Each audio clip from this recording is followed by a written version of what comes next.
Enim-bolana izay no lasa ho an'ny fitondrana Andry Rajoelina.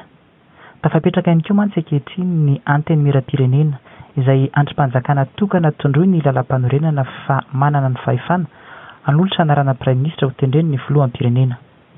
Andriamatoa Ntsay Christian, praiminisitra efa teo nandritry ny enim-bolana no mbola tafaverina indray eo amin'izany toerana maha-praiminisitra izany. Nampametra-panontaniana ny besinimaro no mbola tafaverina indray n'Andriamatoa Ntsay Christian eo amin'ny toerany praiminisitra. Raha ny tokony izy mantsy dia ny tomba ny asa vita tao anatin'ny enim-bolana no kritera ahafahana mamerina indray na tsy an'Andriamatoa Ntsay Christian eo amin'ny toerany praiminisitra. Raha jerena nefa ny asa vita dia tsy nahitana asa vita mihitsy ity praiminisitra ity tao anatin'ny enim-bolana nitondrany ny gouvernemanta. Saika fitohizam-panjakana na continuité de l'État, asa natomboky ny fitondram-panjakana teo aloha no mbola tontosaina sy tohizan'ny mpitondra fanjakana amin'izao vanim-potoana izao. Mipetraka izany no fanontaniana.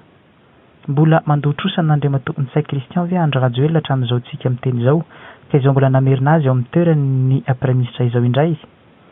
Raha tsy hivina mantsy dia enim-bolana talohan'ny ankaran'Andriamatoa Andry Rajoelina teo amin'ny toeran'ny filoham-pirenena dia ity praiminisitra ity no nanomana ny fifidianana.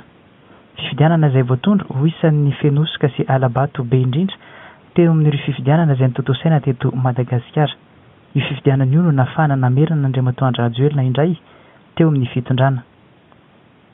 Na ny fanendren'ity praiminisitra ity tamin'izany toerana izany aza moa tamin'izany fotoana izany dia niteraka resabe sy niteraka tsy fifanarana teo amin'ny mpikambana teo anivon'ny antoko izay misy ny filoham-pirenena tamin'izany fotoana izany satria praiminisitra tsy fantam-piaviana no nansokajin'izy ireo any ity praiminisitra ity.